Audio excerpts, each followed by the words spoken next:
बेटा ਅੱਜ ਜਿਹੜਾ ਟੌਪਿਕ ਆਪਾਂ ਕਵਰ ਕਰਨ ਜਾ ਰਹੇ ਹਾਂ ਉਹ ਹੈਗਾ ਵਾਟ ਆਰ ਦਾ ਵੇਰੀਅਸ ਪਰਕਸ। ਮੈਂ ਅਲਾਉਂਸਸ ਦੀ ਵੀਡੀਓ ਵੀ ਬਣਾਤੀ ਸੀ। ਹੁਣ ਆਪਾਂ ਗੱਲ ਕਰਦੇ ਹਾਂ ਪਰਕਸ ਦੀ ਕਿ ਜਿਹੜੇ ਪਰਕਸ ਨੇ ਉਹ ਕਿੰਨੇ ਤਰ੍ਹਾਂ ਦੇ ਹੁੰਦੇ ਨੇ।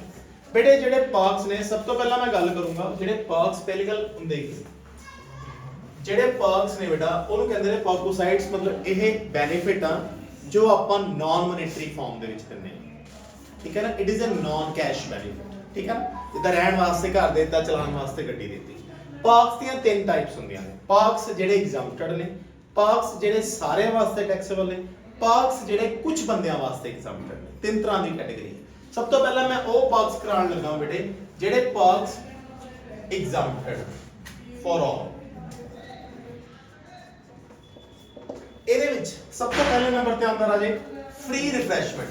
ਅਗਰ ਤੁਹਾਨੂੰ ਖਾਣਾ ਮਿਲ ਰਿਹਾ ਵਾ ਰਾਜੇ, ਲੰਚ ਮਿਲ ਰਿਹਾ ਵਾ, ਬਟ ਇਹਦੀ ਇੱਕ ਕੰਡੀਸ਼ਨ ਆ only during working hours, lunch in office if they are providing example। दूसरा free recreational facilities, ਇਹ ਵੀ during working hours।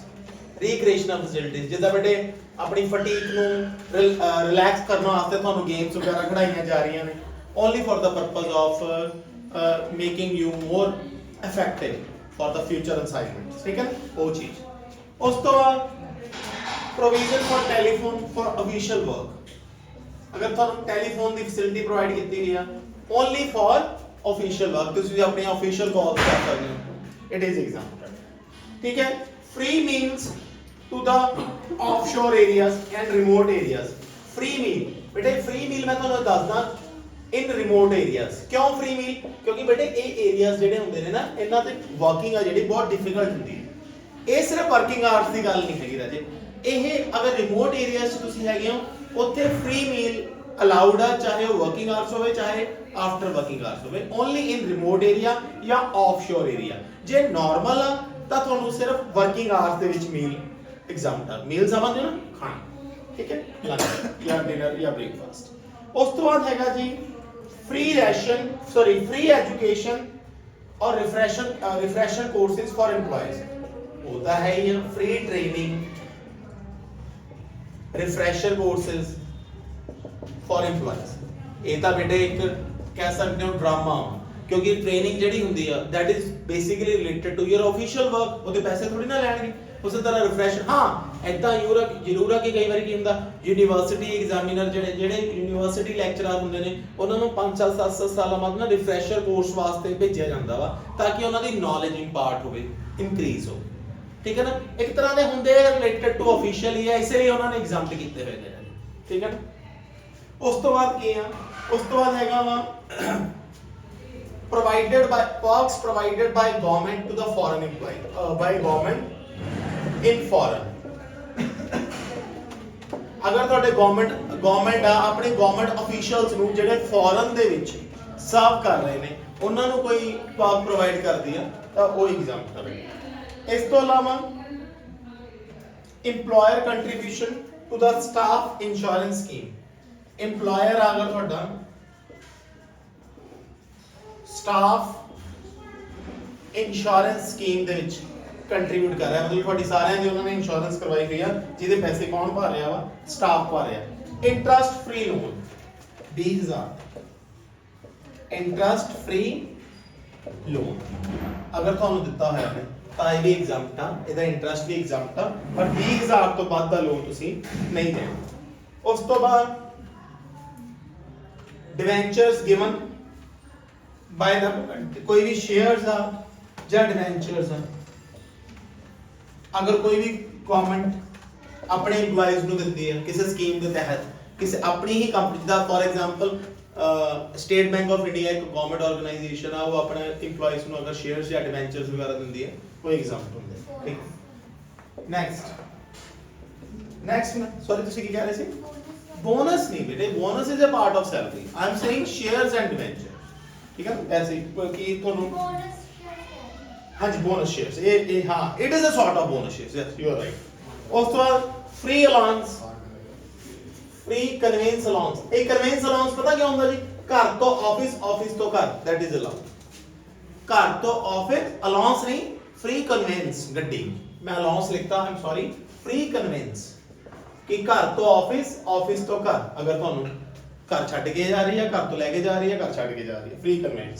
ਉਸ ਤੋਂ ਬਾਅਦ ਅਗਰ ਤੁਹਾਨੂੰ फ्री ਕਹਿ ਸਕਦੇ ਆ लैपटॉप मिल रहा वा, ਤੁਹਾਨੂੰ कंप्यूटर्स मिल रहे ने, ठीक है ना, फॉर ऑफिशियल पर्पस।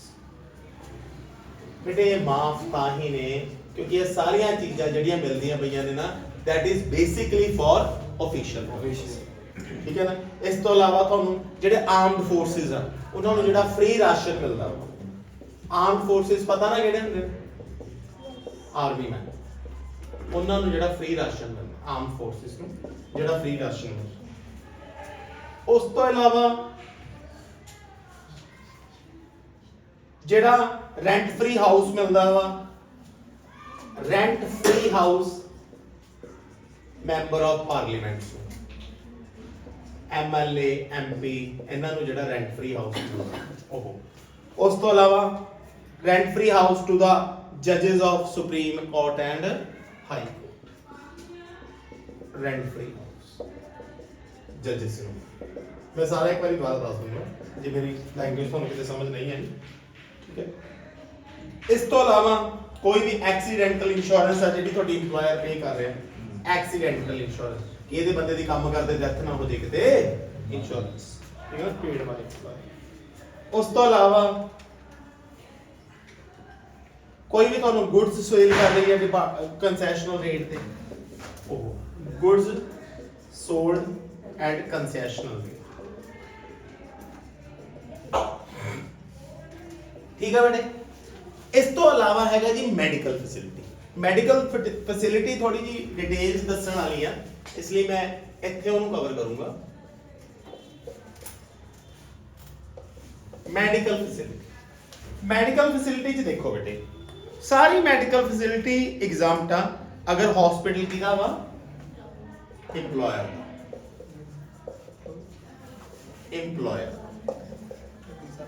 ठीक है। अगर हॉस्पिटल सेंट्रल गवर्नमेंट दा वा, स्टेट गवर्नमेंट दा वा, तां भी की आ एग्जाम, जेड़ा ये उन्हां वास्ते है जेड़े बंदे CGHS स्कीम दे विच आंदे ने, मतलब ये सेंट्रल गवर्नमेंट स्कीम दे विच आंदे ने ते वो गवर्नमेंट डिपार्टमेंट टू गवर्नमेंट तो अपना करा रहे हैं, ठीक है। अगर तुसी प्राइवेट इंप्लॉई हो या प्राइवेट इंप्लॉई की गल नहीं हैगी, अगर तुसी प्राइवेट हॉस्पिटल तो कराने हो वो एग्जाम्प्ट नहीं है, गवर्नमेंट हॉस्पिटल तो एग्जाम्प्ट है जी। अगर तुसी ट्रीटमेंट आप चाहे तुसी प्राइवेट इंप्लॉई हो चाहे तुसी गवर्नमेंट इंप्लॉई हो, अगर गवर्नमेंट हॉस्पिटल तो कराने हो तां एग्जाम्प्ट है, अगर गवर्नमेंट इंप्लॉई करके CGHS स्कीम दे विच करा रहे हो तां एग्जाम्प्ट है, अगर हॉस्पिटल इंप्लॉयर दा वा तां एग्जाम्प्ट है, अगर ਤੁਹਾਡਾ हेल्थ इंश्योरेंस भर रहा वा ਤੁਹਾਡਾ इंप्लॉयर ਤਾਂ ਵੀ एग्जाम्प्ट है। मैं दोबारा रिपीट करदा, ਤੁਹਾਡੀ हेल्थ इंश्योरेंस ਤੁਹਾਡਾ इंप्लॉयर भर रहा वा ਤਾਂ ਵੀ एग्जाम्प्ट, ठीक है। ਉਸ ਤੋਂ ਬਾਅਦ ਇਹ ਸੀਗਾ ਵਿਦ ਇਨ ਇੰਡੀਆ। अगर ਆਪਾਂ ਆਊਟਸਾਈਡ ਇੰਡੀਆ ਦੀ ਗੱਲ ਕਰੀਏ, ਆਊਟਸਾਈਡ ਇੰਡੀਆ ਕੀ ਹੁੰਦਾ ਜੀ, ਆਊਟਸਾਈਡ ਇੰਡੀਆ ਵਾ ਜਿਹੜਾ 2 ਲੱਖ ਤੱਕ एग्जाम्प्ट ਹੈ ਬੇਟੇ, ठीक है ना, आउटसाइड ट्रीटमेंट, ठीक है, 2 लाख तक एग्जाम्प्ट, ठीक है ना। The expenses of stay of one attendant shall be exempted up to the foreign exchange allowed by the RBI, ਤੇ ਜਿਹੜਾ ਤੁਸੀਂ ਟ੍ਰੀਟਮੈਂਟ ਕਰਵਾ ਸਕਦੇ ਹੋ ਉਹ 2 ਲੱਖ ਕਰਾ ਸਕਦੇ ਹੋ ਇਨ ਫॉर 2 ਲੱਖ, ਰਾਈਟ ਬੇਟਾ, ਕਲੀਅਰ। ਮੈਂ ਇੱਕ ਵਾਰੀ ਦੁਬਾਰਾ ਰਿਪੀਟ ਕਰਦਾ, 1 ਮਿੰਟ ਚ ਮੈਂ ਰਿਪੀਟ ਕਰ ਦੇਣੇ ਨੇ। ਸਭ ਤੋਂ ਪਹਿਲਾਂ फ्री रिफ्रेशमेंट ਜਿਹੜੀ ਤੁਹਾਨੂੰ ਮਿਲਦੀ ਵੀ ਹੈ, ਲੰਚ ਵਗੈਰਾ ਡਿਊਰਿੰਗ ਵਰਕਿੰਗ ਆਵਰਸ, ਰਿਕ੍ਰੀਏਸ਼ਨਲ ਜਿੱਦਾਂ ਤੁਹਾਨੂੰ ਗੇਮਸ ਵਗੈਰਾ ਕਰਾ ਰਹੇ ਨੇ ਉਹਨਾਂ ਦੇ ਖਰਚੇ, ਮਤਲਬ ਉਹ ਵੀ ਇੱਕ ਤਰ੍ਹਾਂ ਦਾ ਪਾਕ ਆ। ਤੁਹਾਨੂੰ ਟੈਲੀਫੋਨ ਪ੍ਰੋਵਾਈਡ ਕੀਤਾ ਹੋਇਆ ਫॉर ਅਫੀਸ਼ੀਅਲ ਟਾਕਿੰਗ, ਉਹ ਵੀ ਐਗਜ਼ਾਮਪਟ ਆ। ਤੁਹਾਨੂੰ ਫ੍ਰੀ ਮੇਲ ਮਿਲ ਰਿਹਾ ਰਿਮੋਟ ਏਰੀਆ 'ਚ, ਇਹ ਸਾਰਾ ਮਾਫ ਆ, ਚਾਹੇ ਲੰਚ, ਬ੍ਰੇਕਫਾਸਟ, ਡਿਨਰ। ਉਸ ਤੋਂ ਬਾਅਦ ਫ੍ਰੀ ਟ੍ਰੇਨਿੰਗ ਤੁਹਾਨੂੰ ਰਿਫਰੈਸ਼ਰ ਕੋਰਸਿਸ ਦੇ ਰਹੇ ਆ, basically it is to impart your knowledge, ਉਹ ਵੀ ਐਗਜ਼ਾਮਪਟ ਆ। ਬਾਈ ਗਵਰਨਮੈਂਟ ਇਨ ਫੋਰਨ, ਇਹ ਕੀ ਆ, ਗਵਰਨਮੈਂਟ EMPLOYEES ਜਿਹੜੇ ਕਿ ਫੋਰਨ ਦੇ ਵਿੱਚ ਆ, ਅਗਰ ਉਹਨਾਂ ਨੂੰ ਕੋਈ ਪਰਕਸ ਮਿਲ ਰਿਹਾ ਜਿੱਦਾਂ ਰॉ ਏਜੰਟ ਵਗੈਰਾ ਹੁੰਦੇ ਉਹਨਾਂ ਨੂੰ ਜਿਹੜੇ ਪਰਕ। ਉਸ ਤੋਂ ਬਾਅਦ EMPLOYE ਸਟਾਫ ਇੰਸ਼ੋਰੈਂਸ ਸਕੀਮ, ਅਗਰ EMPLOYER ਤੁਹਾਡੀ ਇੰਸ਼ੋਰੈਂਸ ਕਰਾਈ ਹੋਈ ਉਹਨੇ ਉਹ ਬੀਮਾ ਭਰ ਰਿਹਾ ਵਾ। 20,000 ਤੱਕ ਦਾ ਲੋਨ ਦਾ ਵਿਆਜ ਉਹ ਮਾਫ ਆ ਜੀ, ਉਹ ਇੱਕ ਤਰ੍ਹਾਂ ਦਾ ਪਾਗ ਆ ਕਿ ਉਹਨਾਂ ਤੁਹਾਨੂੰ ਲੋਨ ਦਿੱਤਾ ਉਹਦੇ ਤੇ ਵਿਆਜ ਜਿਹੜਾ ਮਾਫ ਕਰ ਰਿਹਾ। ਸ਼ੇਅਰ ਐਂਡ ਡਿਬੈਂਚਰ ਜਿਹੜੇ ਸੈਂਟਰ ਗਵਰਨਮੈਂਟ ਪ੍ਰੋਵਾਈਡ ਕਰਦੀ ਹੈ ਜਾਂ ਆਰਬੀਆਈ ਪ੍ਰੋਵਾਈਡ ਕਰਦੀ ਹੈ ਆਪਣੇ EMPLOYEES ਨੂੰ। ਕਨਵੀਨਸ ਜਿਹੜੀ ਤੁਹਾਨੂੰ ਘਰ ਤੋਂ ਆਫਿਸ ਤੋਂ ਘਰ ਲੈ ਕੇ ਜਾਂਦੀ ਹੈ ਉਹ ਐਗਜ਼ਾਮਪਟ ਆ। ਲੈਪਟਾਪ ਪ੍ਰੋਵਾਈਡ ਕੀਤੇ ਗਏ ਨੇ, ਕੰਪਿਊਟਰ ਪ੍ਰੋਵਾਈਡ ਕੀਤੇ ਗਏ ਨੇ, ਪ੍ਰਿੰਟਰ ਜਾਂ ਹੋਰ ਚੀਜ਼ਾਂ ਪ੍ਰੋਵਾਈਡ ਕੀਤੀਆਂ only for the official work exempt ਆ।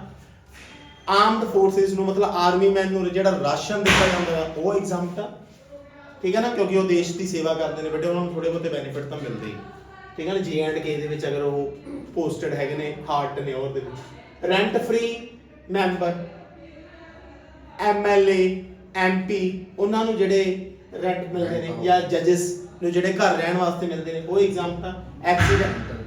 ਐਕਸੀਡੈਂਟਲ ਇੰਸ਼ੋਰੈਂਸ ਅਗਰ EMPLOYER ਪੇ ਕਰ ਰਹੇ ਆ।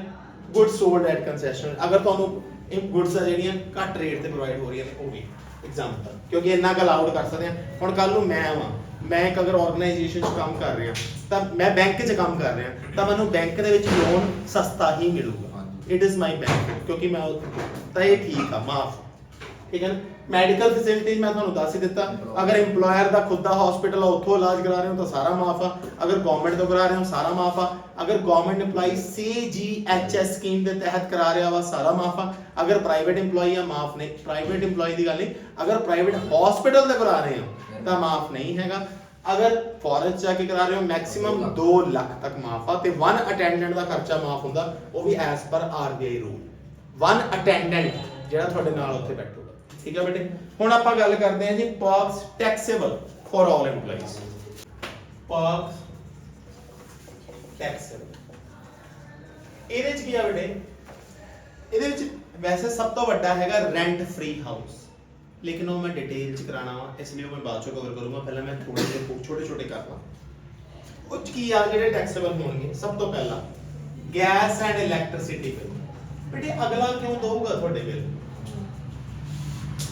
ਬਟ ਅਗਰ ਉਹ ਦੇ ਰਿਹਾ ਤਾਂ ਇਹ ਟੈਕਸੇਬਲ। ਐਜੂਕੇਸ਼ਨ ਬਿਲਸ, ਨਿਆਣੇ ਤੁਹਾਡੇ ਪੜਾਊਗਾ ਉਹ ਕਿਉਂ ਬਈ, ਠੀਕ ਹੈ ਨਾ, ਐਜੂਕੇਸ਼ਨ। ਉਸ ਤੋਂ ਬਾਅਦ ਇਨਕਮ ਟੈਕਸ ਜਾਂ ਪ੍ਰੋਫੈਸ਼ਨਲ ਟੈਕਸ। ਹੁਣ ਟੈਕਸ ਤੁਹਾਡਾ ਅਗਲਾ ਜੇ ਭਰਦਾ ਪਿਆ ਵਾ ਤਾਂ ਉਹ ਕਿਉਂ ਐਗਜ਼ਾਮਪਟ ਹੋਊਗਾ ਬਈ, ਠੀਕ ਹੈ।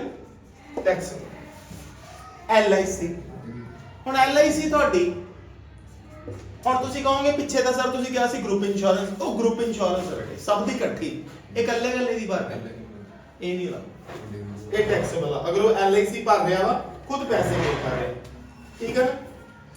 ਸਵੀਟ ਇਕੁਇਟੀ ਸ਼ੇਅਰ ਇਹ ਸਪੈਸ਼ਲੀ ਉਹਨਾਂ ਵਾਸਤੇ ਹੁੰਦੇ ਨੇ, EMPLOYEES ਵਾਸਤੇ, ਇਹ ਵੀ ਟੈਕਸੇਬਲ। ਉਸ ਤੋਂ ਇਲਾਵਾ 1.5 ਲੱਖ ਤੋਂ ਉੱਪਰ ਅਗਰ ਇਹ ਕਿਸੇ ਫੰਡ ਦੇ ਵਿੱਚ 1.5 ਲੱਖ ਤੋਂ ਉੱਪਰ ਕਿਸੇ ਫੰਡ ਦੇ ਵਿੱਚ ਅਗਰ ਪੈਸਾ ਕੰਟਰੀਬਿਊਟ ਕਰ ਰਿਹਾ, 1.5 ਲੱਖ ਤੋਂ ਉੱਪਰ ਕਿਸੇ ਸੁਪਰਨੂਏਸ਼ਨ ਫੰਡ ਦੇ ਵਿੱਚ। ਸੁਪਰਨੂਏਸ਼ਨ ਫੰਡ ਹੁੰਦਾ ਜਿਹਦਾ ਬੈਨੀਫਿਟ ਆਪਾਂ ਨੂੰ ਕਦੋਂ ਮਿਲਣਾ ਵਾ, ਰਿਟਾਇਰਮੈਂਟ ਤੋਂ ਬਾਅਦ ਮਿਲਣਾ। ਹਾਂਜੀ ਆਹ SWEA ਰੈਂਟਿੰਗ, ਜੋ ਵੀ ਇਹਨੂੰ ਨਾਮ ਲੈਣਾ ਲੈ ਲਓ, ਕੋਈ ਦਿੱਕਤ ਨਹੀਂ, ਠੀਕ ਹੈ ਪੁੱਤਰ, ਤੁਹਾਨੂੰ ਸਮਝ ਆਉਣਾ ਚਾਹੀਦਾ ਪਾਰਟਿਕੂਲਰਲੀ। ਉਸ ਤੋਂ ਬਾਅਦ ਕੁਝ ਹੋਰ ਬੈਨੀਫਿਟਸ, ਜਿੱਦਾਂ ਤੁਹਾਨੂੰ ਕੰਸੈਸ਼ਨਲ ਲੋਨ ਦਿੱਤੇ ਜਾ ਰਹੇ ਨੇ 20,000 ਤੱਕ, ਕੋਈ ਚੱਕਰ ਨਹੀਂ, 20,000 ਤੋਂ ਉੱਪਰ ਦੀ ਕੰਸੈਸ਼ਨਲ ਲੋਨਸ। ਉਸ ਤੋਂ ਬਾਅਦ ਤੁਹਾਨੂੰ ਟੂਰਿੰਗ ਫੈਸਿਲਿਟੀਜ਼, ਟਰੈਵਲਿੰਗ ਫੈਸਿਲਿਟੀਜ਼, ਕਿਉਂ ਭਾਈ ਇਹ ਤਾਂ ਅਲਾਉਡ ਹੋ, ਠੀਕ ਹੈ। ਉਸ ਤੋਂ ਬਾਅਦ ਤੁਹਾਨੂੰ ਗਿਫਟ, ਯਾਦ ਹੈ ਗਿਫਟ ਕਿੰਨੇ ਤੱਕ ਲੈ ਸਕਦੇ ਆ, 5,000, ਉਸ ਤੋਂ ਉੱਪਰ tax. Club facilities, credit card facilities,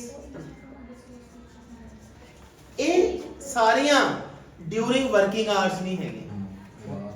ਜੇ ਕਲੱਬ ਡਿਊਰਿੰਗ ਵਰਕਿੰਗ ਆਵਰ ਹੁੰਦਾ ਫਿਰ ਅਲਾਉਡ ਹੁੰਦਾ, ਇਹ ਡਿਊਰਿੰਗ ਵਰਕਿੰਗ ਆਵਰ ਨਹੀਂ ਹੈਗੀਆਂ ਭਾਈ। ਇਹ ਤੁਹਾਡੇ ਬੱਚਿਆਂ ਨੂੰ ਵੀ ਮਿਲ ਰਹੀਆਂ ਨੇ, ਤੁਹਾਡੇ ਪਾਰਟਨਰ ਨੂੰ ਵੀ ਮਿਲ ਰਹੀਆਂ ਨੇ, ਫੈਮਿਲੀ ਨੂੰ ਮਿਲ ਰਹੀਆਂ। that is the reason it taxable and it is not only providing you in the working hours, it is beyond working hours। ਉਸ ਤੋਂ ਬਾਅਦ ਕੋਈ ਵੀ ਤੁਹਾਨੂੰ ਮੂਵੇਬਲ ਐਸੈਟ ਯੂਜ਼ ਕਰਨ ਨੂੰ ਕਹਿ ਰਹੇ ਨੇ, ਤੁਸੀਂ ਮੂਵੇਬਲ ਐਸੈਟ ਯੂਜ਼ ਕਰ ਰਹੇ ਹੋ, ਮੂਵੇਬਲ ਐਸੈਟ ਜਿੱਦਾਂ ਲੈਪਟਾਪ ਪਰਸਨਲ ਯੂਜ਼ ਵਾਸਤੇ। ਉਸ ਤੋਂ ਇਲਾਵਾ a sort of car is also, but ਕਾਰ ਦਾ ਬੇਟੇ ਅਲੱਗ ਤੋਂ ਹੈਗਾ। ਉਸ ਤੋਂ ਬਾਅਦ ਕ੍ਰੈਡਿਟ ਕਾਰਡ ਫੈਸਿਲਿਟੀਜ਼, ਸ਼ਾਪਿੰਗ ਤੁਸੀਂ ਕਰੋ ਬਿੱਲ ਮੈਂ ਦੇਵਾਂਗਾ, ਠੀਕ ਹੈ ਨਾ।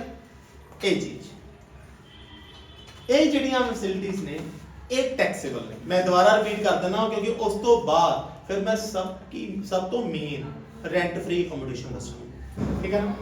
ਹੁਣ ਇੱਕ ਵਾਰੀ ਮੈਂ ਦੱਸ ਦਿੰਦਾ, ਅਗਰ EMPLOYER ਤੁਹਾਡੇ ਗੈਸ ਦੇ, ਇਲੈਕਟ੍ਰਿਸਿਟੀ ਦੇ, ਤੁਹਾਡੇ ਡੋਮੈਸਟਿਕ ਸਰਵੈਂਟ ਦੇ, ਤੁਹਾਡੇ ਐਜੂਕੇਸ਼ਨ ਦੇ ਬੱਚਿਆਂ ਦੀ, ਤੁਹਾਡੀ ਇਨਕਮ ਟੈਕਸ, ਤੁਹਾਡੀ LIC ਪੇ ਕਰ ਰਿਹਾ ਤਾਂ ਉਹ ਤੁਹਾਨੂੰ ਬੈਨੀਫਿਟ ਦੇਗਾ, ਚੀਜ਼ ਸਦਕੇ ਕਰੇਗਾ, ਪਰ ਤੁਹਾਨੂੰ ਉਹਦਾ ਟੈਕਸ ਦੇਣਾ ਪਊਗਾ, tax, okay. It will become your part of income. ਉਸ ਤੋਂ ਬਾਅਦ ਅਗਰ ਉਹਨੇ ਤੁਹਾਨੂੰ ਸ਼ੇਅਰ ਦਿੱਤੇ ਹੋਏ ਨੇ, 1.5 ਲੱਖ ਤੋਂ ਉੱਪਰ ਤੁਹਾਡੇ ਫੰਡ 'ਚ ਕੰਟਰੀਬਿਊਟ ਕਰ ਰਿਹਾ, ਕੰਸੈਸ਼ਨਲ ਲੋਨ ਦੇ ਰਿਹਾ ਵਿਆਜ ਫ੍ਰੀ, ਟੂਰਿੰਗ ਟਰੈਵਲਿੰਗ ਬੈਨੀਫਿਟ ਦੇ ਰਿਹਾ, ਤੁਹਾਨੂੰ ਗਿਫਟ ਦੇ ਰਿਹਾ 5000 ਤੋਂ ਉੱਪਰ ਦੇ, ਕਲੱਬ ਫੈਸਿਲਿਟੀ ਦੇ ਰਿਹਾ, ਕ੍ਰੈਡਿਟ ਕਾਰਡ ਫੈਸਿਲਿਟੀ ਦੇ ਰਿਹਾ, ਮਤਲਬ ਸ਼ਾਪਿੰਗ ਕਰ ਸਕਦੇ, ਮੂਵੇਬਲ ਐਸੈਟ ਤੁਸੀਂ ਯੂਜ਼ ਕਰ ਰਹੇ ਹੋ ਤੇ ਕ੍ਰੈਡਿਟ ਕਾਰਡ ਫੈਸਿਲਿਟੀ ਦੇ ਰਹੇ ਹੋ, 2 ਵਾਰੀ ਲਿਖਤਾ ਮੈਂ। ਤਾਂ ਇੱਕ ਗੱਲ ਯਾਦ ਰੱਖਿਓ ਬੱਚਿਓ, they are taxable only because you are using it for your personal use. If some of the things are used for official purpose, then it is exempted, as I have already told you, right? Clear? So ਇਹ ਚੀਜ਼ ਹੁਣ ਇਹਦੇ ਵਿੱਚ ਹੀ ਸਭ ਤੋਂ main point ਬੱਚਿਓ, rent free accommodation. ਅਗਰ ਆਪਾਂ ਰੈਂਟ ਫ੍ਰੀ ਅਕੋਮੋਡੇਸ਼ਨ ਦੀ ਗੱਲ ਕਰੀਏ, ਪਹਿਲੀ ਗੱਲ ਤਾਂ ਰੈਂਟ ਫ੍ਰੀ ਅਕੋਮੋਡੇਸ਼ਨ ਹੁੰਦਾ ਕੀ ਹੈ ਰਾਜੇ, ਪਲੀਜ਼ ਟੈਲ ਮੀ।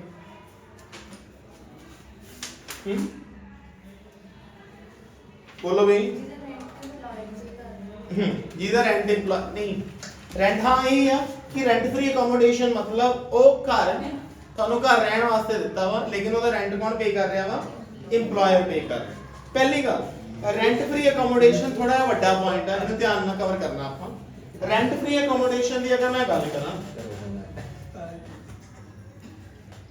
90 ਦਿਨਾਂ ਤੱਕ, 90 ਡੇਜ਼ ਤੱਕ ਤੁਸੀਂ 2 ਰੈਂਟ ਫ੍ਰੀ ਅਕੋਮੋਡੇਸ਼ਨ ਦਾ ਬੈਨੀਫਿਟ ਲੈ ਸਕਦੇ ਹੋ।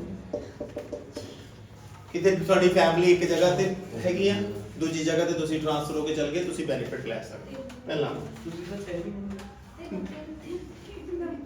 ਨਹੀਂ 3 ਮਹੀਨੇ 90 ਦਿਨ, ਸੇਮ ਥਿੰਗ। ਉਸ ਤੋਂ ਬਾਅਦ ਇਹਦੇ ਚ ਜਿਹੜਾ ਸੈਲਰੀ ਦਾ ਮੀਨਿੰਗ ਲੈਣਾ, ਸੈਲਰੀ ਦਾ ਮੀਨਿੰਗ ਜਿਹੜਾ ਲੈਣਾ ਮੈਂ ਇਹਦੇ ਚ, ਉਹ ਲੈਣਾ ਵਾ basic wages, DA interest plus bonus, fees, commission, all taxable allowances including partially taxable allowances,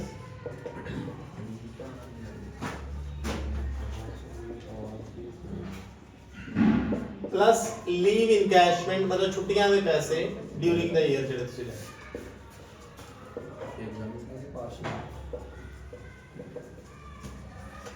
ठीक है, during the year leave encashment,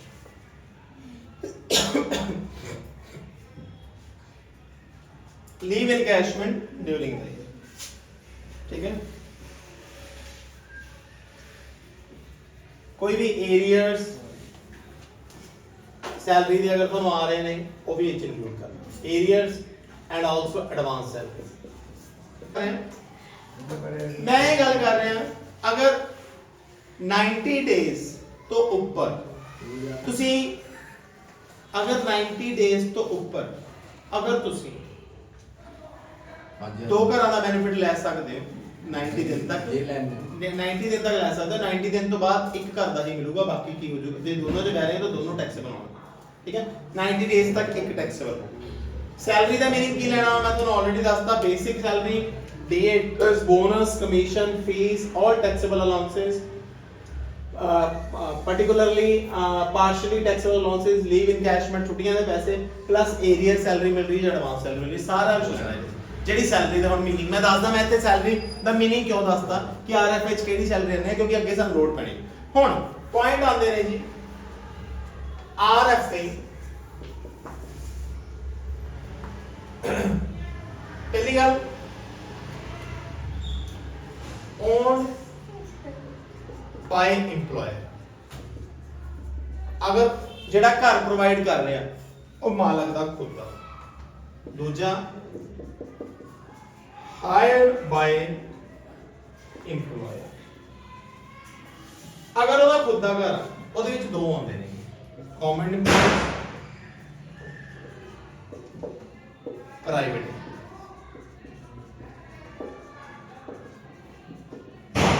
ਅਗਰ ਆਪਾਂ ਗਵਰਨਮੈਂਟ EMPLOYEE ਦੀ ਗੱਲ ਕਰੀਏ ਤਾਂ ਇਹਨਾਂ ਦੀ ਟੈਕਸੇਬਲ ਹੁੰਦੀ ਹੈ ਜੀ ਲਾਇਸੈਂਸ ਫੀਸ, ਗੱਲ ਖਤਮ। ਜਿੱਦਾਂ ਮੈਂ ਕਿਸੇ ਆਰਗੇਨਾਈਜੇਸ਼ਨ 'ਚ, ਗਵਰਨਮੈਂਟ ਆਰਗੇਨਾਈਜੇਸ਼ਨ 'ਚ ਕੰਮ ਕਰ ਰਿਹਾ, ਮੈਨੂੰ ਕੁਆਟਰ ਮਿਲਿਆ ਹੋਇਆ ਵਾ, ਉਹ ਆਰਗੇਨਾਈਜੇਸ਼ਨ ਦਾ ਹੀ ਹੈ, ਲਾਇਸੈਂਸ ਫੀਸ ਜਿਹੜੀ ਹੋਊਗੀ ਟੈਕਸੇਬਲ।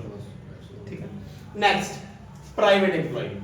ਪ੍ਰਾਈਵੇਟ EMPLOYEE ਹੈ ਜਿਹੜਾ ਜਾਂ ਅਦਰ EMPLOYEE ਜਿਹਨੂੰ ਕਹਿ ਦਿੰਦੇ ਆ, ਉਹ ਪਾਪੂਲੇਸ਼ਨ ਦੇ ਹਿਸਾਬ ਨਾਲ ਹੁੰਦੀ ਹੈ। ਹਾਂਜੀ ਸਰ, ਜਿੱਦਾਂ ਅਗਰ ਤੁਹਾਡੀ ਪਾਪੂਲੇਸ਼ਨ 25 ਲੱਖ ਤੋਂ ਉੱਪਰ ਆ ਜਿੱਥੇ ਤੁਸੀਂ ਰਹਿ ਰਹੇ ਹੋ ਸਿਟੀ ਦੀ, ਤਾਂ ਤੁਹਾਨੂੰ 15% ਆਫ ਸੈਲਰੀ। ਅਗਰ 10 ਲੱਖ ਤੋਂ ਲੈ ਕੇ 25 ਲੱਖ ਦੇ ਵਿੱਚ ਹੈ ਤਾਂ 10% ਆਫ ਸੈਲਰੀ।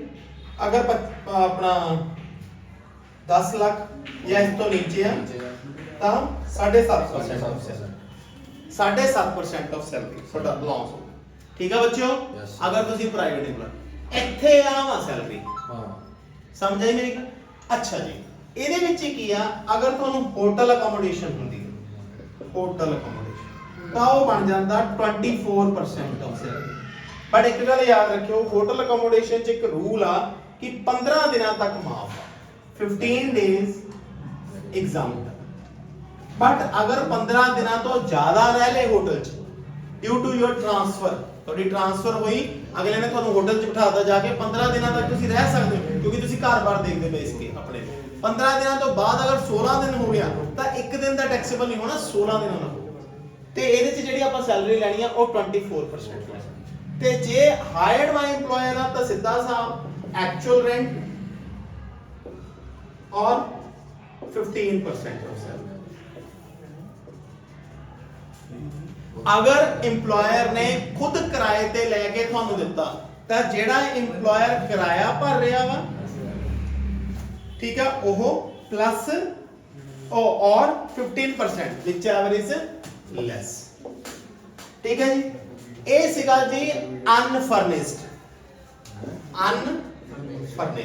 ਤੇ ਜੇ ਨਾਲ ਫਰਨਿਸ਼ਡ ਆ ਬੇਟੇ ਤਾਂ ਸਿੰਪਲ ਜੀ ਗੱਲ ਯਾਦ ਰੱਖਿਓ, ਜੇ ਨਾਲ ਫਰਨਿਸ਼ਡ ਆ ਤਾਂ ਅਗਰ ਫਰਨੀਚਰ ਇਹਨਾਂ ਦਾ ਆਪਣਾ, if furnishing is of owner, ਤਾਂ 10% of the asset, ਜਿਹਨੂੰ ਆਪਾਂ ਫਰਨੀਚਰ ਕਹਿ ਦਿੰਦੇ, ਉਹ ਵੈਲਿਊ 'ਚ ਐਡ ਹੋ ਜੂਗੀ। ਠੀਕ ਹੈ, ਇਹ ਵੈਲਿਊ 'ਚ ਕੀ ਹੋ ਜੂਗੀ, ਐਡ ਹੋ ਜੂਗੀ। ਬਟ ਅਗਰ ਉਹਨੇ ਫਰਨੀਚਰ ਹਾਇਰ ਕਰਕੇ ਦਿੱਤਾ, hired by employer, then उस केस की होगा hiring charges। ठीक है बच्चों, किदे विच आ वैल्यूज दे विच, समझ आ गया मेरी गल कि नहीं? आ वैल्यूज दे विच आह ता सिर्फ घर दा हिसाब किताब, घर दे हिसाब किताब दे विच अगर फर्नीचर भी नाल आ 10% फर्नीचर दी वैल्यू, अगर एम्प्लॉयर दा खुद दा फर्नीचर उन्हें दिता वा, अगर किराए ते दिता वा तो जिन्ने दा किराया वो पे कर रहा वो ऐड होके ਤੁਹਾਡਾ पर्क ਬਣੂਗਾ। ठीक है, उस तो बाद ਇਹ ਸੀਗੇ पर्क्स ਜਿਹੜੇ ਸਾਰੇ ਟੈਕਸੇਬਲ ਹੁੰਦੇ ਨੇ। ਹੁਣ ਲਾਸਟ ਜਿਹੜੇ पर्क्स ਸਿਰਫ ਕੁਝ ਬੰਦਿਆਂ ਵਾਸਤੇ ਟੈਕਸੇਬਲ ਹੁੰਦੇ ਨੇ, ਓਨਲੀ ਸਪੈਸਿਫਿਕ। ਹੁਣ ਤੁਸੀਂ ਕਹੋਗੇ ਮੈਂ ਇੱਥੇ ਵਰਡ ਯੂਜ਼ ਕੀਤਾ ਵਾ ਕਿ ਇਹ पर्क्स ਟੈਕਸੇਬਲ ਹੁੰਦੇ ਨੇ ਸਪੈਸਿਫਿਕ EMPLOYEES ਵਾਸਤੇ। ਹੁਣ ਉਹ ਸਪੈਸਿਫਿਕ EMPLOYEES ਹੁੰਦੇ ਕੌਣ? ਉਹ ਹੁੰਦੇ ਨੇ ਜੀ ਕੰਪਨੀ ਦੇ ਡਾਇਰੈਕਟਰ, ਵੱਡੇ ਲੋਕ, ਕੰਪਨੀ ਦੇ ਡਾਇਰੈਕਟਰ ਜਾਂ ਜਿਨ੍ਹਾਂ ਕੋ ਕੰਪਨੀ ਦੇ 20% ਜਾਂ ਇਸ ਤੋਂ ਜ਼ਿਆਦਾ ਦੇ ਸ਼ੇਅਰ,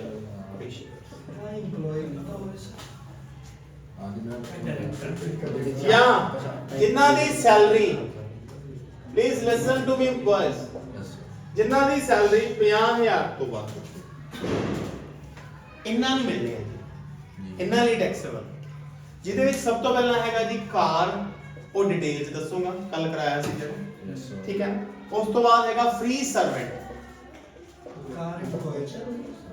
ਫ੍ਰੀ ਸਰਵੈਂਟ, ਇਹ ਤੁਹਾਨੂੰ ਘਰ ਦੇ ਵਿੱਚ ਫ੍ਰੀ ਸਰਵੈਂਟ ਦਿੱਤਾ ਹੋਇਆ, EMPLOYEE ਚ ਨਹੀਂ, EMPLOYEE ਨੂੰ ਦਿੱਤੀ ਹੋਈ ਆ ਕਾਰ, ਇਹ ਬੈਨੀਫਿਟ ਨੇ। It is taxable for the director for the equity share जिन्ना को 20% कंपनी दे इक्विटी शेयर्स ने उन्ना को प्लस मतलब डायरेक्टर ही हुंदे ने जिन्ना को कंपनी दे 20% तो ऊपर शेयर हुंदे ने या सैलरी जिन्ना दी 50000 तो ऊपर ठीक है जी चला जी अगे यस सर केड़ी केड़ी कार फैसिलिटी है मैं डिटेल च हुणे दसदा हां फ्री सर्वेंट जेड़ा दित्ता होया वा ਉਹ टैक्सेबल ਆ फ्री गैस वैसे ਤਾਂ ਇਹ ਸਾਰਿਆਂ ਵਾਸਤੇ ਹੀ ਆ ਪਰ ਇਹਨਾਂ ਵਾਸਤੇ specially free gas and water free education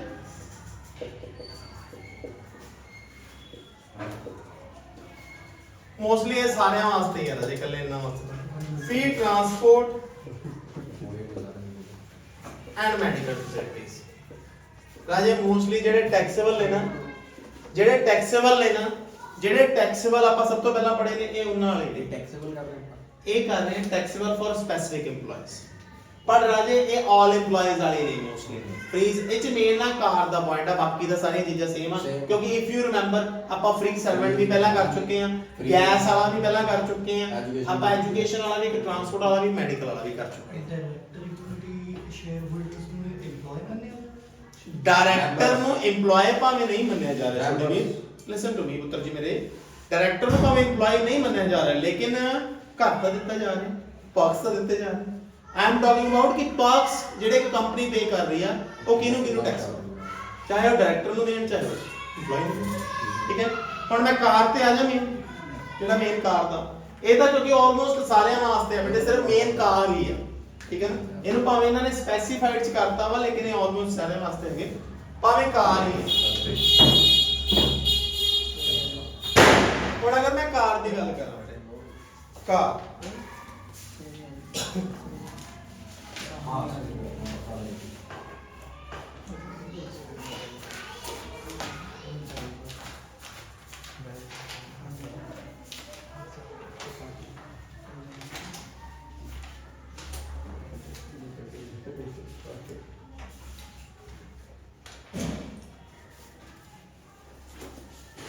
अगर मैं कार की गल करा पर्क ऑफ कार ए दे जाना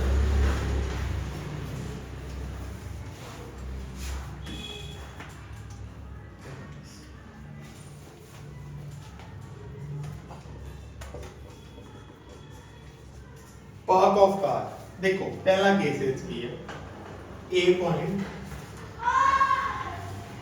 इस 3 पॉइंट ने ए पॉइंट ਜਿਹਦੇ ਚ ਮੋਟਰ ਕਾਰ ਆ ਜਿਹੜੀ ਜਾਂ ਜਿਹੜੀ ਕਾਰ ਆ ਉਹ ਓਨਰ ਦੀ ਆ EMPLOYER ਦੀ ਆ ਤੇ ਮੇਨਟੇਨੈਂਸ ਵੀ ਆ ਜਿਹੜੀ ਉਹ ਕੌਣ ਭਰ ਰਿਹਾ ਵਾ मेंटेनेंस भी कौन भर रहा वा एम्प्लॉय ठीक है पहला केस हुन ਇਹਦੇ अंदर 3 केस है कि अगर ਤਾਂ ਤੁਸੀਂ ਗੱਡੀ ਚਲਾ ਰਹੇ ਹੋ ऑफिशियली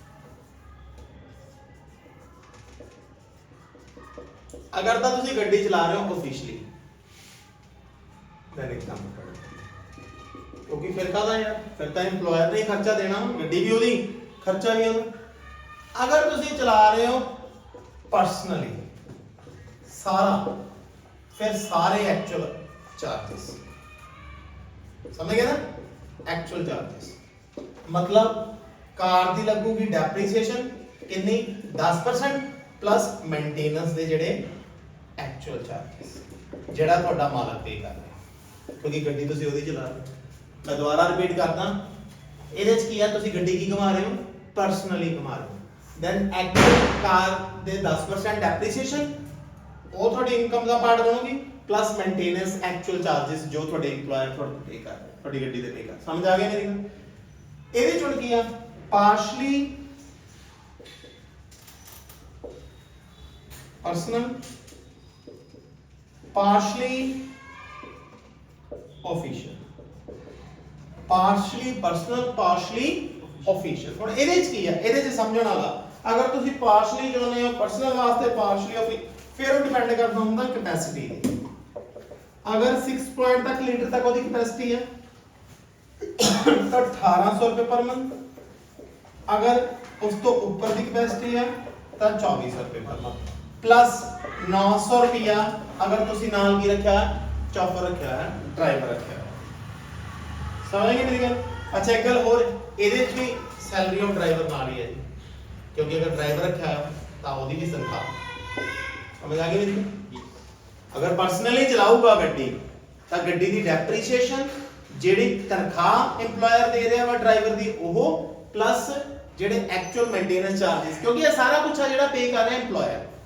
समझ आ गए तेरे? ਇਹ ਚ ਗੱਡੀ ਵੀ ਉਹਦੀ, ਖਰਚੇ ਵੀ ਉਹਦੇ, ड्राइवर भी ਉਹਦਾ, सारा कुछ एम्प्लॉयर पे कर रहा है। अगर तो ਤੁਸੀਂ ਕੰਮ ਵੀ ਉਹਦਾ ਹੀ ਕਰ ਰਹੇ ਹੋ तमाम, ਜੇ ਤੁਸੀਂ ਕੰਮ ਆਪਣਾ ਕਰ ਰਹੇ ਹੋ ਫਿਰ ਜਿਹੜਾ ਡਰਾਈਵਰ ਦਾ ਖਰਚਾ ਉਹ ਦੇ ਰਿਹਾ ਉਹ ਵੀ ਟੈਕਸੇਬਲ, ਤੇ ਜਿਹੜੀ ਮੇਨਟੇਨੈਂਸ ਦੇ ਰਿਹਾ ਉਹ ਵੀ ਟੈਕਸੇਬਲ, ਪਲੱਸ ਜਿਹੜੀ ਤੁਸੀਂ ਗੱਡੀ ਘਸਾ ਰਹੇ ਹੋ ਉਹਦੀ 10% ਡੈਪਰੀਸੀਏਸ਼ਨ ਜੇ ਪਰਸਨਲੀ ਚਲਾ ਰਹੇ। ਜੇ ਅੱਧਾ ਪਰਸਨਲੀ ਅੱਧਾ ਆਫੀਸ਼ੀਅਲੀ ਦੈਨ 1800 ਰੁਪਏ ਪਰ ਮੰਥ ਜਾਂ 2400 ਰੁਪਏ ਪਰ ਮੰਥ, ਉਹ ਕਿਊਬਿਕ ਕੈਪੈਸਿਟੀ ਦੇ ਹਿਸਾਬ ਨਾਲ।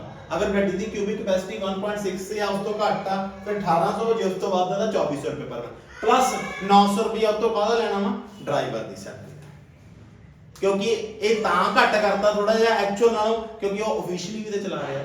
ठीक है, हुण अगले केस की है जेड़ा सेकंड केस आ, सेकंड केस हैगा गड्डी है जेड़ी वो एम्प्लॉय दी। हुण कार किहदी है? मोटर कार एम्प्लॉयर दी नहीं हैगी, किहदी है? एम्प्लॉय दी। बट जेड़ी मेंटेनेंस आ किहदी है? वो है क्या वा एम्प्लॉयर। मतलब जेड़ा तेल पानी है वो एम्प्लॉयर को आ रहा। हाँ गड्डी साडी तेल पानी होना, जिदा आजकल उबर वाले करते हैं गड्डी तो उन्होंने दी हुंदी है। इदां मतलब सॉर्ट ऑफ ऑफिशियली अगर चला रहे हो तो गड्डी अपनी घसाई जाओ, अगले ने 1 रुपया नहीं देना, तेल पवाई जाओगे, मेंटेनेंस कराई जाओ। ठीक है, बी पॉइंट ए पॉइंट हो गया ऑफिशियली।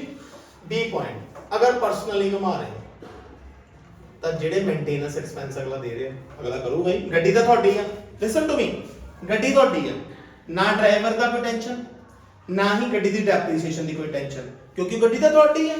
ठीक है ना, जेडे मेंटेनेंस एक्सपेंसेस एम्प्लॉयर दे रहा वा सिर्फ वो टैक्सेबल होंगे, बनते ही हो, क्योंकि बेनिफिट तो वही है ना, क्योंकि गड्डी ओदी है, सिर्फ वो मेंटेनेंस दे रहा तो टैक्सेबल होगी। अगर ऑफिशियली चलाना है,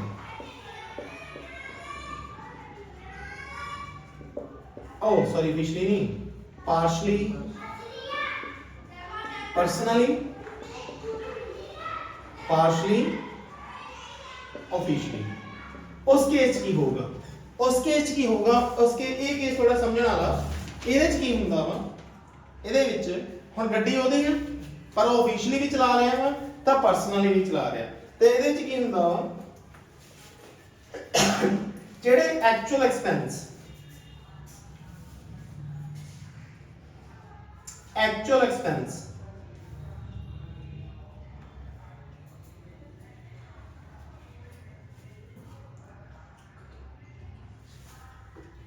मेंटेनेंस ਜਿਹੜੀ ਉਹਨੇ ਰੀਇੰਬਰਸ ਕੀਤੀ ਹੈ, मेंटेनेंस पेड बाय एम्प्लॉयर, क्योंकि मेंटेनेंस ही पे कर रहा है ना ਉਹਦੇ ਚੋਂ ਆਪਾਂ ਮਾਈਨਸ ਕਰ ਦਿੰਨੇ ਆ 1800 और 2400 पर मंथ, माइनस कर दिंने आ 900 ड्राइवर दी सैलरी, बाकी टैक्सेबल होता। मैं समझाऊंगा ਤੁਹਾਨੂੰ, ਜਿੱਦਾਂ ਅਗਲੇ ਨੇ ਤੁਹਾਨੂੰ 20000 ਰੁਪਏ ਮੋੜ ਦੇਤਾ ਮੇਨਟੇਨੈਂਸ ਦਾ, ਕਿਉਂਕਿ ਮੇਨਟੇਨੈਂਸ ਉਹ ਕਰ ਰਿਹਾ, ਤੁਸੀਂ ਪਰਸਨਲੀ ਵੀ ਚਲਾ ਰਹੇ ਹੋ ऑफिशियली भी चला रहे हो, तो उन्हें स्टैंडर्ड सेट करता 1800 रुपया गड्डी ਦਾ ਵਿੱਚੋਂ ਮਾਈਨਸ ਕਰ ਦੇ ਪਰ ਮੰਥ ਦਾ, ਤੇ ਬਾਕੀ ਡਰਾਈਵਰ ਦੀ ਸੈਲਰੀ ਮਾਈਨਸ ਕਰ ਦੇ, ਕਿਉਂਕਿ ਤੂੰ ਮੇਰਾ ਕੰਮ ਵੀ ਤਾਂ ਕਰ ਰਿਹਾ ਨਾ ਤੇ ਡਰਾਈਵਰ ਦੇ ਤੌਰ ਤੇ ਕਰ ਰਿਹਾ ਇਸ। ठीक है, लास्ट वाला केस, लास्ट वाला केस की है मोटर कार, भी एम्प्लॉय दी, मेंटेनेंस भी एम्प्लॉय। ठीक है, मोटर कार भी एम्प्लॉय दी ते मेंटेनेंस भी एम्प्लॉय। केस नंबर 3,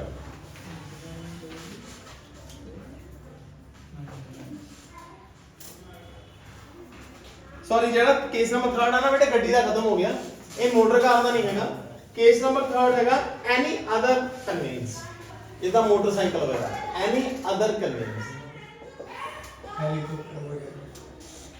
जिदा स्कूटर वगैरह ठीक है ना मोटरसाइकिल वगैरह ओदे च की ठीक है ना ਇਹਦੇ ਚ ਕੀ ਹੈ ਕਨਵੈਂਸ ਹੋਦੀ ਆ ਐਨੀ ਅਦਰ ਕਨਵੈਂਸ ਓਨਡ ਬਾਈ EMPLOYE ਇਹ ਹਮੇਸ਼ਾ EMPLOYE ਦੀ ਹੁੰਦੀ ਹੈ ਜੀ ਮੋਟਰਸਾਈਕਲ ਕਦੇ ਕੋਈ ਨਹੀਂ ਦਿੰਦਾ ਬਟ ਮੇਨਟੇਨੈਂਸ ਕੌਣ ਦੇ ਰਿਹਾ ਬਾਈ EMPLOYE ਇਹ ਤੀਜਾ ਕੇਸ ਹੈ ਮੈਂ ਕੇਸ ਸੇਮ ਬਸ ਉਹਦੇ ਚ ਗੱਡੀ ਦਾ ਮਿਲ ਰਿਹਾ ਸੀ ਇਹ ਚ ਕਿਹਦਾ ਮਿਲ ਰਿਹਾ ਸਕੂਟਰ ਦਾ ਹਾਂਜੀ ਅਗਰ ਆਫੀਸ਼ੀਅਲੀ ਹੈ ਜੀ एग्जाम्पल अगर पर्सनली है जी तो तेल जेड़ा दे रहा मेंटेनेंस वो taxable JD maintenance provided by employer मतलब मोटरसाइकिल दी मेंटेनेंस जेडी दे रहा वा वो टैक्सेबल होगी थर्ड केस की सीगा ये हो गया सी ऑफिशियली ए पर्सनली ए officially as well as personally ਇਹਦੇ ਚੋਂ ऑफिशियली भी चला रहा वा एज वेल एज पर्सनली भी चला रहा उस केस ਦੇ ਵਿੱਚ ਕੀ ਹੋਊਗਾ